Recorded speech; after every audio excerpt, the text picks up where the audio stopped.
Hello बच्चों, स्वागत है आपका मेरे नए वीडियो में।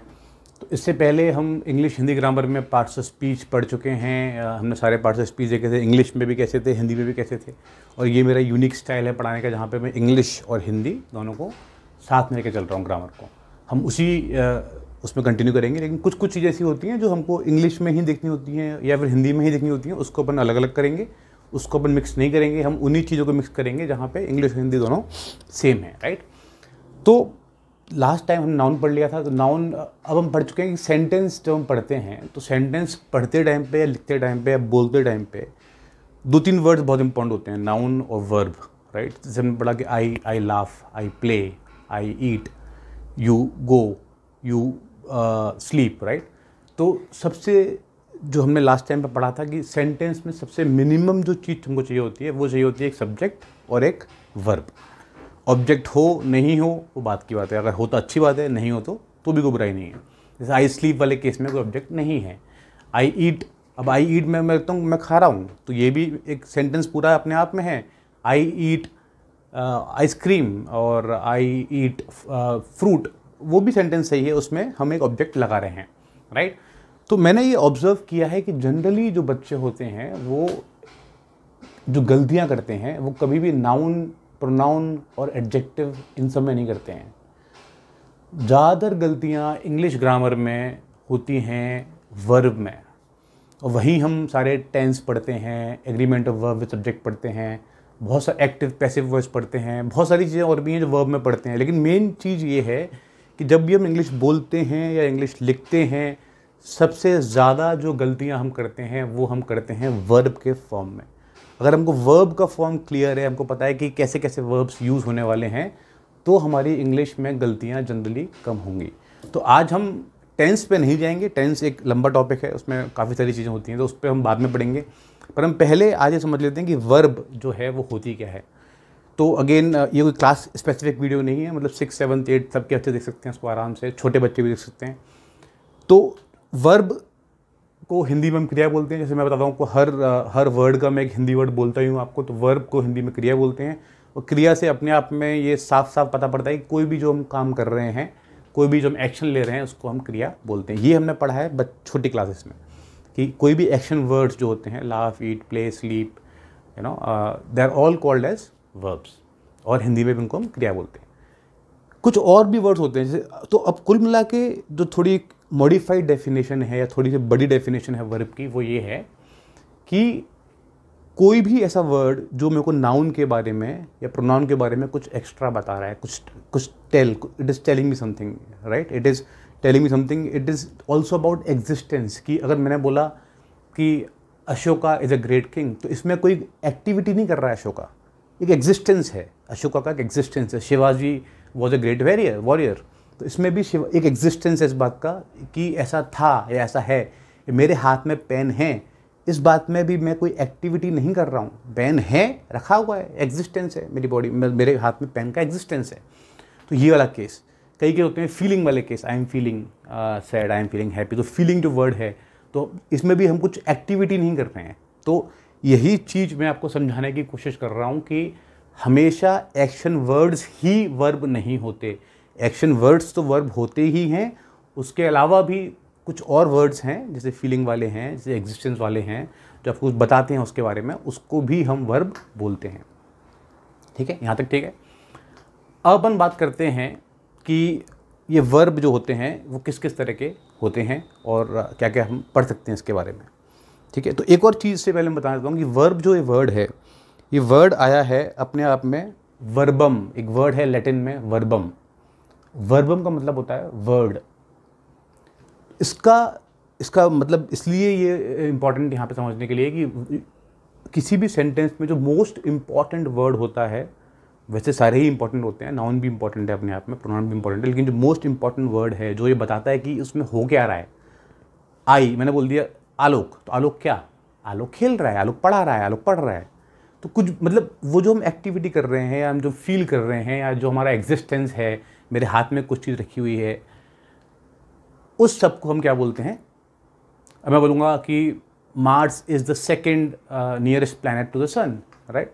तो इसमें क्या हुआ कि ये एग्जिस्टेंस बता रहा है कि भाई मार्स जो है सबसे पास में है सन के, कुछ एक्टिविटी नहीं कर रहा है मार्स। हाँ, मार्स रिवॉल्व्स अराउंड द सन, इसमें मार्स एक्टिविटी कर रहा है, लेकिन मार्स इज नियरेस्ट टू सन, इसमें कोई एक्टिविटी नहीं कर रहा है, सिर्फ हम एग्जिस्टेंस की बात ही कर रहे हैं। तो वही मैं बता रहा हूँ कि एक वर्ड जो है इसलिए इसको मोस्ट इंपॉर्टेंट वर्ड बोला जाता है, और वर्बम जो एक वर्ड है, लैटिन वर्ड है, उससे ये वर्ड निकल के आया इंग्लिश में वर्ब, और हिंदी में तो आपको बताइए क्रिया, बहुत सिंपल है। तो हमने भी क्या सीखा, हमने सीखा कि वर्ब में एक्शन वर्ड्स तो होते ही हैं, ठीक है, फिर अपने एग्जिस्टेंस वाले वर्ड्स भी होते हैं, कोई चीज़ हम बता रहे हैं, नाउन के बारे में असर्ट कर रहे हैं, उसके बारे में कुछ बोल रहे हैं हम अब, और ये सब चीज़ हम जो भी कर रहे हैं सिर्फ नाउन या प्रोनाउन, सब्जेक्ट या ऑब्जेक्ट के लिए ही कर रहे होते हैं हमेशा। तो वर्ब की जब भी हम बात करते हैं, ये किसी न किसी सब्जेक्ट ऑब्जेक्ट की ही बात हो रही होती है, कि ये मैं ये कर रहा हूँ, तू ये कर रहा है, वो कर रहे हैं, ये सब चीज़ें हमेशा किसी नाउन या प्रोनाउन के लिए ही आती हैं, इंपॉर्टेंट, राइट। तो एक्शन हो गया, एग्जिस्टेंस हो गया, असर्ट हो गया, फीलिंग्स, मैंने आपको बात की फीलिंग, मैं क्या फील कर रहा हूँ, मेरे पास क्या है, हैज़, हैव, मेरे पास क्या है, उस चीज़ की बात भी मैं करूँगा, तो भी मैं बात करूँगा वर्ब की। और चाहे इंग्लिश हो चाहे हिंदी हो, हमेशा की तरह जब मैं आपको बोलता रहता हूँ, दोनों में सेम ही कॉन्सेप्ट है। सेम कॉन्सेप्ट मतलब क्या है, यहाँ पे क्रिया जो अपने क्रिया वाले वर्ड्स हैं वो सारे इसमें आ जाते हैं, जो भी हम एक्टिविटी कर रहे हैं। है, वो है, सूरज के बगल में चंद्रमा है, सूरज के पास चंद्रमा सूरज से छोटा है, तो ये अपने आप में ही एक जो है वर्ड है उसमें वो क्रिया का काम कर रहा है, राइट। फीलिंग, मैं ऐसा फील कर रहा हूँ, तो ये जो कर रहा हूँ, फील कर रहा हूँ, ये महसूस कर रहा हूँ, ये जो वर्ड है अपने आप में ये वर्ब है।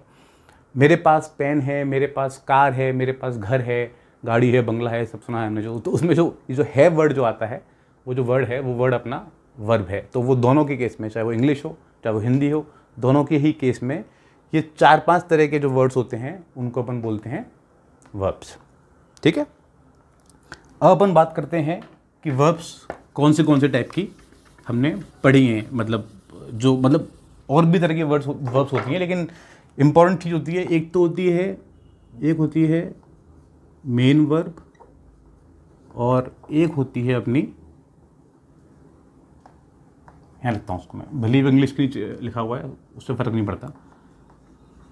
इसको हिंदी में बोलते हैं अपन मुख्य क्रिया, इसको बोलते हैं सहायक क्रिया, और ये मेन वर्ब है और ये हेल्पिंग वर्ब है। अब मैं आपसे एक स्टेटमेंट बोलूँगा कि आई एम प्लेइंग फुटबॉल, मैंने बोला आई एम प्लेइंग फुटबॉल, यहाँ लिख रहा हूँ इसको हिंदी में, मैं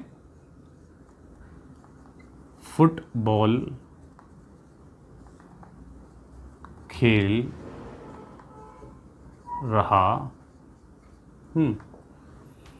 सेम टू सेम कॉन्सेप्ट हैं इन दोनों में। अगर देखेंगे ये सब्जेक्ट था, यहाँ भी ये सब्जेक्ट है, और इसमें प्रोनाउन है, ये भी प्रोनाउन है। ये जो प्लेइंग है ये अपना है मेन वर्ब, जो प्लेइंग है वो कौन सा है अपना, वो है अपना मेन वर्ब, ये है अपना मेन वर्ब प्लेइंग। ऐसे ही इसमें जो खेल है, खेल, वो है अपना मेन वर्ब। लेकिन इसमें जो एम है और इसमें जो रहा हूँ है, रहा हूँ, ये है सहायक क्रिया, या फिर आप बोल दीजिए इसको हेल्पिंग वर्ब। क्योंकि मैं फुटबॉल मैं फुटबॉल खेलता हूँ, खेल रहा हूँ, खेलूँगा, ये सब टेंस में बाद में पढ़ेंगे अपन, लेकिन कॉन्सेप्ट ये है कि आपको एक हेल्पिंग वर्ब कई जगह लगानी पड़ती है। हाँ, आप नॉर्मली लगा सकते हैं, आप ये भी लिख सकते हैं कि आई प्ले फुटबॉल, तो इसका मतलब हुआ कि भाई मैं फुटबॉल खेलता हूँ, मेरी आदत है, मैं फुटबॉल खेलता हूँ। इस केस में आपको हेल्पिंग वर्ब की जरूरत नहीं पड़ती। यहाँ भी बोल सकते हैं आप सेम चीज़, मैं फुटबॉल खेलता हूँ, तो उसमें भी आपको एक्स्ट्रा वर्ब की जरूरत नहीं, उसमें रहा वगैरह कुछ नहीं आ रहा है, इसमें भी एम इज़ आर कुछ भी नहीं आ रहा है। तो ये होते हैं हेल्पिंग वर्ब और ये होते हैं मेन वर्ब्स, राइट। अपन पढ़ेंगे इसके बारे में कि और थोड़ा डिटेल में आते हैं अपन इस चीज़ के बारे में। ये मेन वर्ब है और एक हेल्पिंग वर्ब है। तो जो हेल्पिंग वर्ब होती है उसको अपन इंग्लिश में ऑक्सिलरी वर्ब्स भी बोलते हैं। क्या बोलते हैं उसको? Auxiliary verbs. हेल्पिंग वर्ब को ही हम इंग्लिश में मतलब कुल मिला के सहायक क्रिया, ऑक्सिलरी का इंग्लिश में मतलब होता है सबऑर्डिनेटिंग, मतलब जो आपको कॉम्प्लीमेंट कर रही हैं, जो आपको मेन चीज़ें उसके बाद में एक्स्ट्रा चीज़ें और आपको थोड़ी चीज़ें मिल रही हैं, उसको हम बोलते हैं ऑक्सिलरी वर्ब्स, राइट। तो इंग्लिश में टोटल 24 ऑक्सिलरी वर्ब्स हैं। कितनी हैं? 24 जो ये काम करती हैं। मतलब इस जैसे मैं आपको अब मैं आपको इसमें बताता हूँ वैरायटी कौन सी। तो उसमें पहली वैरायटी जो है वो है टू बी, टू डू और टू हैव। ये तीन तरह की अपनी वर्ब्स होती हैं, auxiliary verbs, to be, to do, to have. इसका मतलब क्या है? टू बी का मतलब मैं वही बोल रहा हूँ, एग्जिस्टेंस वाली जो बात कर रहे थे अपन। तो इसमें कौन से अपने आएंगे वर्ड्स? इसमें अपने वर्ड्स आएंगे इज, एम और आर, वॉज और कौन से वर्ड आएंगे इसमें? इज, एम, आर, वॉज, वर। अब ये बात अपन और समझेंगे बाद में कि किसके साथ में कौन सा कब कब आता है। इसमें आता है, इसमें आएगा आपका डू, डज, डिड। इसमें आता है आपका हैज़, हैव और हैड। तो ये तो हो गए आपके प्राइमरी ऑक्सिलरी वर्ब्स। इसमें ये एक्चुअली प्राइमरी पार्ट है। और इसमें एक और होता है, उसको अपन बोलते हैं मॉडल्स। क्या बोलते हैं उसको अपन? सॉरी, ये आपको दिख नहीं रहा होगा, मैं इसको बाद में बताता हूँ। एक तो हो गया ये, और दूसरा जो आपका ऑक्सिलरी वर्ब हो गया वो हो गया मॉडल्स। क्या हो गया? मॉडल्स। मॉडल्स जनरली ये होते हैं जो वर्ड्स हमने सीखे हैं, ऐसे can, might, shall, could, would, should. ये सारे ऐसे वर्ड जो हैं जो कर सकते हैं, करना चाहिए, मस्ट। ये सारे वर्ड जो होते हैं ये होते हैं आपके, इनको बोलते हैं अपन इंग्लिश में मॉडल्स। और ये भी ऑक्सिलरी वर्ब्स के ही पार्ट है। I must speak the truth, तो इसमें स्पीक तो मेन वर्ब है और मस्ट जो है आपकी हेल्पिंग वर्ब है और जो मॉडल टाइप की वर्ब है। अब अपन बात दोबारा से करते हैं इसी चीज़ की, is, am, are, was, were, do, does, did, has, have, had. तो इसमें हो क्या रहा है? जैसे मैंने आपको बताया कि ये सारी की सारी ऑक्सिलरी वर्ब्स हैं, ये मेन वर्ब्स नहीं हैं। मेन वर्ब्स कौन सी होती हैं? जो अपनी एक्टिविटी वाली होती हैं, play, eat, sleep, drink, read, study, write. वो सारी अपनी मेन वर्ब्स होती हैं। उसकी बात अपन नहीं कर रहे हैं कि वो सबको पता ही हैं, जनरली इनमें पढ़ी हुई हैं। इसमें जो चीज़ समझने की है वो ये है कि ये सारे जो वर्ड्स हैं ये डिपेंड करता है कि, तो ये दो तीन चीज़ों से मैटर करते हैं। एक तो होता है नंबर ऑफ सब्जेक्ट और एक होता है पर्सन। नंबर और पर्सन ऑफ सब्जेक्ट। टेंस तो होता ही है, अगर उसमें कि मतलब कब की बात कर रहे हैं अपन, पास्ट, प्रेजेंट, सब की बात कर रहे हैं, वो तो होता ही है। तो अगर मैं आपको समझाऊं इसमें कि इसमें चलता कैसे है ये, तो ये इस जो है वो आता है हमेशा किसके हाथ में? ही और शी, या कोई नाम, सिंगुलर नाउन हो या सिंगुलर प्रोनाउन हो तो साथ में आपके इज आएगा। और हम सिर्फ उसकी बात कर रहे हैं कि एग्जिस्टेंस की बात कर रहे हैं। He is a good boy, right, he is a bad boy, जो भी आपको बोलना है। She is a bright student. तो ये उस वाली केस की बात कर रहे हैं अपन। वो जो अपना प्रेजेंट कंटिन्यूस टेंस में आते हैं कि she is playing football, he is eating ice cream, वो एक अलग स्टेटमेंट है। लेकिन उसमें भी एक्चुअली काम तो वही हो रहा है, उसमें भी मतलब आप कुछ ना कुछ कर रहे हैं, एक्टिविटी हो रही है उसके अंदर। तो यहाँ पे इज़ हो गया, एम हो गया। तो एम कब आता है? एम तो ये आता है सिंगुलर के साथ में हमेशा, ये, लेकिन ये आता है ही, शी, इट, या फिर कोई भी सिंगुलर नाउन होगा, तो कोई नाम होगा किसी एक बंदे का। तो एम कब आता है अपना? एम सिर्फ एक ही वर्ड के साथ में आता है और वो है I am a good boy. उसमें ही मेरा, अब मैं अपने गुड बोल लूँ, बैड बोल लूँ, वो अपनी इच्छा है, जो बोलना है बोल लो। तो ये हो गया आई, ये हमेशा आता है आई के साथ में। आर आता है हमेशा प्लूरल के साथ में। तो अगर नाउन मेरे दो तीन है, Hari and Shyam are playing football, तो दो लोगों की बात मैं कर रहा हूँ, राइट। और हम Vivan and Shaurya are studying together, तो उसमें भी दो लोगों की बात कर रहा हूँ, तो वहाँ भी मैंने आर लिया। लेकिन एक और इसमें होता है इंपॉर्टेंट, वो होता है यू। वो होता है यू, जो भले ही सिंगुलर है लेकिन फिर भी उसमें आर ही आता है। As I told you earlier as well, English is a funny language. तो थोड़े बहुत एक्सेप्शन केसेस होते हैं इंग्लिश में, ये हमेशा आई के साथ में आता है, सिंगुलर के साथ में आता है, ये हम बात कर चुके हैं। और यू के साथ में भी हमेशा आर ही आता है, और प्लूरल के साथ में भी हमेशा आर ही आता है। वॉज और वर्ड जो हैं ये जनरली आते हैं अपने पास्ट टेंस में, मतलब हम पहले की बात कर रहे हैं। I was in 6th class when I was 8 years old, something of that sort. Word आता है जब हम पास्ट की बात ही कर रहे हैं लेकिन प्लूरल की बात कर रहे हैं। इसमें क्या बात थी? सिंगुलर की बात थी, इसमें क्या बात थी, प्लूरल की बात थी। तो अगर आपको ये समझ में आ गया ना ढंग से कि ये 4-5, तो मैंने कई बार क्या देखा है, बच्चे बोलते हैं ना तो वो यही गलती कर देते हैं, वो बोल देते हैं आई प्लेइंग फुटबॉल, तो वो क्या एम भूल जाएंगे, आई प्लेड फुटबॉल, तो वो तो फिर भी ठीक है, लेकिन कभी वो एम भूल जाते हैं, ही एम गोइंग टू जयपुर, तो वो ये भूल जाते हैं कि जो एम है वो आई के साथ ही आता है और किसी के साथ एम नहीं आता है। तो अगर आपको ये बात बहुत क्लियर है कि ये जो वर्ड्स हैं किस किस के साथ में आते हैं, इसलिए मैंने आपको बोला नंबर, पर्सन और टेंस, इन 3 चीज़ पे डिपेंड करता है कि वर्ड्स किस किस के साथ में आते हैं। नंबर मतलब सिंगुलर है या, नंबर मतलब क्या हुआ, सिंगुलर और प्लूरल, ये हम पढ़ चुके हैं, तो मैं इस पर इतना ध्यान नहीं दूंगा कि सिंगुलर क्या होता है, प्लूरल क्या होता है, ये हम सबको पता है, हम 6th क्लास से पहले पढ़ चुके हैं सब कुछ। पर्सन क्या होता है, फर्स्ट पर्सन, फिर होता है सेकंड पर्सन और फिर होता है थर्ड पर्सन, फर्स्ट सेकंड। तो नंबर में था सिंगुलर, प्लूरल, एक हिंदी में क्या बोलते हैं इसको, एक वचन, बहुवचन, एक की बात कर रहे हैं तो एक वचन, एक से ज़्यादा की बात कर रहे हैं तो बहुवचन। तो वही हम बात कर रहे थे, सिंगुलर में इज आता है, प्लूरल में आर आता है। पास्ट की बात करेंगे तो सिंगुलर में वॉज आता है, प्लूरल में वर आता है। पर्सन की बात अपन कर रहे हैं तो फर्स्ट सेकंड थर्ड पर्सन, ये कैसे कैसे होते हैं। फर्स्ट पर्सन कौन, मैं अगर अपने बारे में बात कर रहा हूँ, आई एम फर्स्ट पर्सन, मैं आपसे बात कर रहा हूँ आपके बारे में, तो यू आर सेकंड पर्सन। 2 लोगों के बीच में बात हो रही है, फर्स्ट और सेकंड 2 लोग हैं, तो मैं अपने बारे में बात करूँगा तो फर्स्ट, मैं आपके बारे में बात करूँगा तो second. You are not playing football today, तो जो यू मैंने इस्तेमाल किया, you is always a second person, तो लेकिन उस केस में हमेशा आर आता है, ये एक्सेप्शन केस है, भले ही वो सिंगुलर है फिर भी उसमें आर आता है। और थर्ड पर्सन क्या है, जब 2 लोग किसी तीसरे के बारे में बात कर रहे हो, do you know Ram has not come to class today, do you they are playing football in the ground, तो उस टाइम पे मैं आपकी या मेरी बात नहीं कर रहा हूँ, मैं किसी और की बात कर रहा हूँ, वो थर्ड पर्सन होता है, तो वो हो गया थर्ड पर्सन। तो इसमें अगर ही और शी, इट, दे, ये सब क्या है, ये सब थर्ड पर्सन है। आई वी, ये क्या पर्सन है, ये फर्स्ट पर्सन है। अगर मैं एक की बात कर रहा हूँ अपने बारे, खुद के बारे में, तो फर्स्ट पर्सन सिंगुलर हो गया। और मैं वी, हम 4-5 लोग बैठे हुए हैं एक साथ, उन सबकी बातें कर रहा हूँ, पर मैं ही कर रहा हूँ सबकी बातें, तो भी हो गया वो फर्स्ट पर्सन, लेकिन प्लूरल हो गया। उस केस में क्या हो गया, आर आ गया। तो यही अपने और टेंस बोलते हैं, टेंस वाले पार्ट पे हम बाद में आएंगे, टेंस बहुत कॉम्प्लेक्स है, थोड़ा सा ज़्यादा डिटेल में पढ़ना पड़ता है, लेकिन आपको सिर्फ इतना पता होना चाहिए। अभी प्रेजेंट, पास्ट, फ्यूचर, 3 टेंस की बात अपन करते हैं, तो ये सारे जो हैं ये सब प्रेजेंट में आते हैं, और वॉज और वर जो हैं ये पास्ट में आते हैं।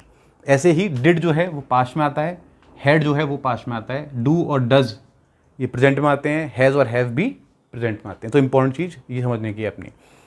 तो ये हो गया, ये डू वाली एक्टिविटी हो गई, डू, डज, डिड। और हैज़, हैव, हैड, हैज़ मतलब Hari has a pencil in his hand, Hari has a cycle.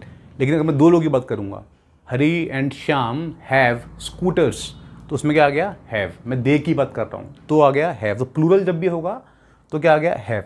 लेकिन इसमें एक एक्सेप्शन केस क्या है कि आई और यू के साथ में भी हमेशा हैव ही आता है, इवन इफ आई और यू सिंगुलर हैं। जैसे यू यहाँ भी सिंगुलर था लेकिन आर आ रहा था, लेकिन इस केस में आई में एम आ रहा था, यहाँ पे आई और यू दोनों के साथ में भी हैव ही आता है। तो प्लूरल के साथ में तो आता ही आता है। और I have a bicycle, I have a mango in my hand, I have a book in my hand, तो वो सारे केस जो हैं वो हैव, और यू वाले केस में भी हैव ही आता है। हैज़ सिर्फ कब आता है, ही, शी और इट।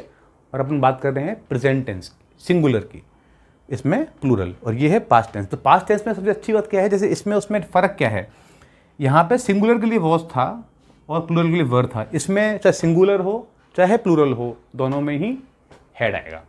तो ये आपका हो गया हैड। तो हैड में ऐसे ही इसमें डिड जो होता है वो भी आता है, did you go to school, did they go to school. तो एक आदमी की बात करूँ did he go to school, या 2 आदमी की बात करूँ या 3 आदमी की बात करूँ, उसमें हमेशा डिड ही रहने वाला है। ठीक है, तो ये अपने हो गए प्राइमरी वर्ब्स जो अपन पढ़ रहे थे, हेल्पिंग वर्ब्स, उसमें ऑक्सिलरी वर्ब्स बोलते हैं उसको। उसका प्राइमरी वर्ड में 3 तरह के अपने वर्ड्स होते हैं, to be, to do, to have. ये एग्जिस्टेंस की बात कर रहा है, जो हम कर रहे हैं उसकी बात कर रहा है। टू डू, टू हैव जो हमारे पास है हम उसकी बात कर रहे हैं। और ये मॉडल्स हैं जो अपन थोड़े से कॉम्प्लेक्स सेंटेंस में यूज़ करते हैं, जहाँ पे हमको कुछ थोड़ी आज्ञा देनी होती है, कुछ ऑर्डर देना पड़ता है, कुछ समझाना पड़ता है कि ऐसा करना चाहिए, वैसा करना चाहिए, मैं कर सकता हूँ, मैं वो कर सकता हूँ। तो अपन यूज़ करते हैं मॉडल्स। ठीक है, अब हम पढ़ेंगे इसके आगे। तो हमने इससे पहले वाले पार्ट में देखा कि हमने पढ़ा मेन वर्ब क्या होता है और ऑक्सिलरी वर्ब क्या होता है, जिसको हम हेल्पिंग वर्ब भी बोलते हैं, जो अपन हर सेंटेंस में जनरली यूज़ करते हैं वर्ब के टाइम पे। वर्ब का एक और क्लासिफिकेशन होता है, वो होता है transitive verb and intransitive verb. क्या होता है? ट्रांजिटिव वर्ब और इंट्रांजिटिव वर्ब। और अच्छी बात यह है कि हिंदी में भी वही क्लासिफिकेशन है। हिंदी में बोलते हैं सकर्मक क्रिया और इसको बोलते हैं अकर्मक क्रिया। अब इसमें एक बात समझिए, अगर आपको मान लो ट्रांजिटिव का मतलब नहीं पता है, कर्म का मतलब पता है, आपको पता है ऑब्जेक्ट की बात अपन कर रहे हैं, वहाँ पे कर्ता तो होता है सब्जेक्ट, कर्म होता है जिसके ऊपर काम किया जाता है, जो ऑब्जेक्ट होता है। सकर्मक मतलब जहाँ पे कर्म हैं, जिसके ऊपर काम हो रहा है।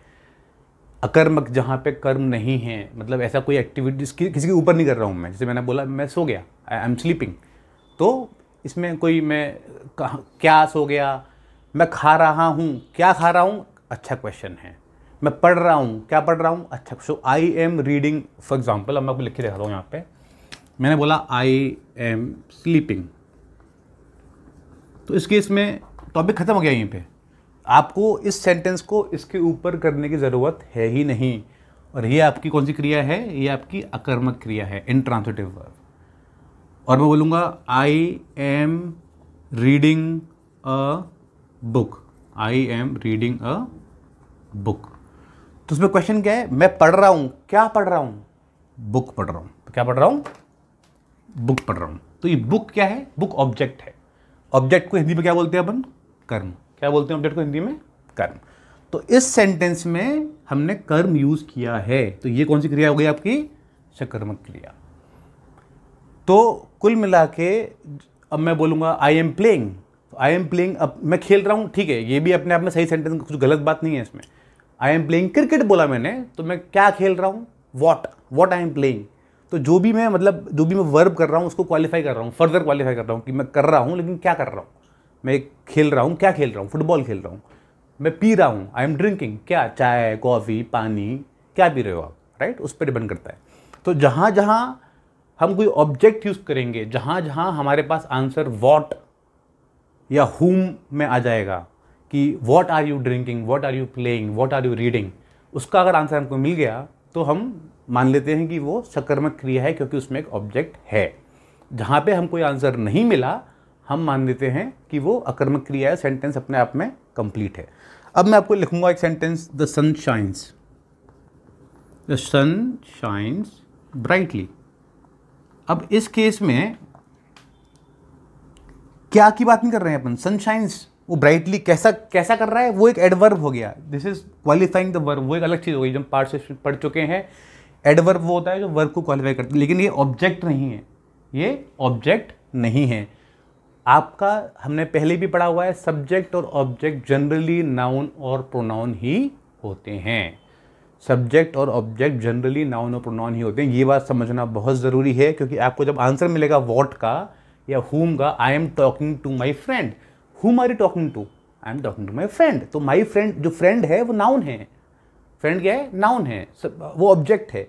तो सब्जेक्ट और ऑब्जेक्ट आपका हमेशा नाउन या प्रोनाउन ही होता है। तो आपका अगर वर्ब का जो आंसर मिल रहा है वॉट या हुम, मतलब आपको अगर आंसर वॉट या हुम का आंसर मिल रहा है, तो और वो आंसर आपको नाउन में मिल रहा है या प्रोनाउन में मिल रहा है, मतलब वो एक ऑब्जेक्ट है। क्या है? एक ऑब्जेक्ट है। तो ही हम उसको बोलेंगे कि ये ट्रांजिटिव वर्ब है। ओके? तो ये हमने बड़ी ट्रांजिटिव वर्ब और इंट्रांजिटिव। इंट्रांजिटिव वर्ब में क्या बोला मैंने आपको? एग्जांपल दिया, for example I come, I go, I fell down, I am sleeping. ये कम, गो, फेल, स्लीप, कुछ वर्ड्स ऐसे होते हैं, मैं आपको लिख के दिखाता हूँ यहाँ पे।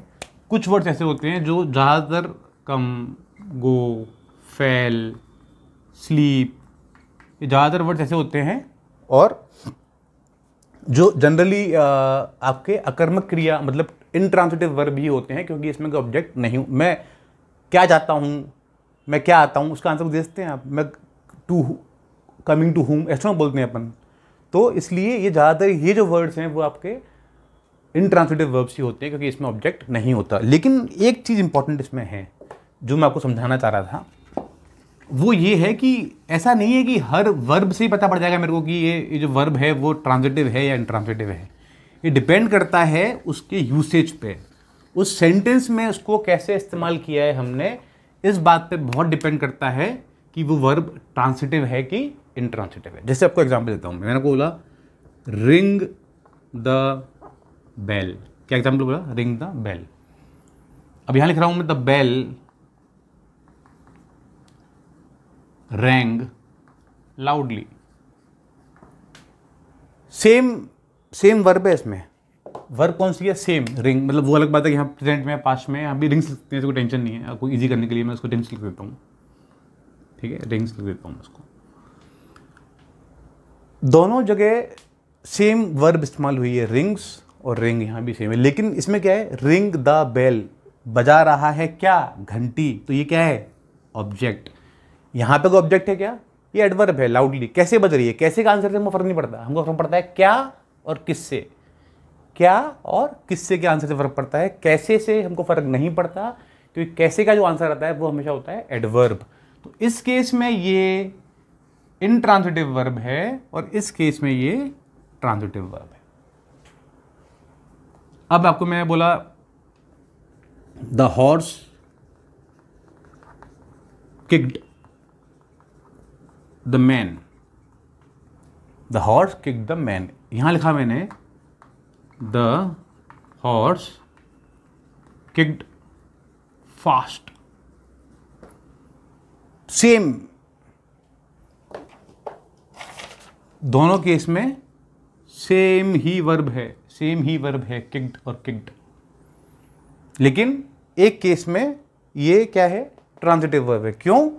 हॉर्स ने किक मारी। किसको किक मारी? हुम, मैन।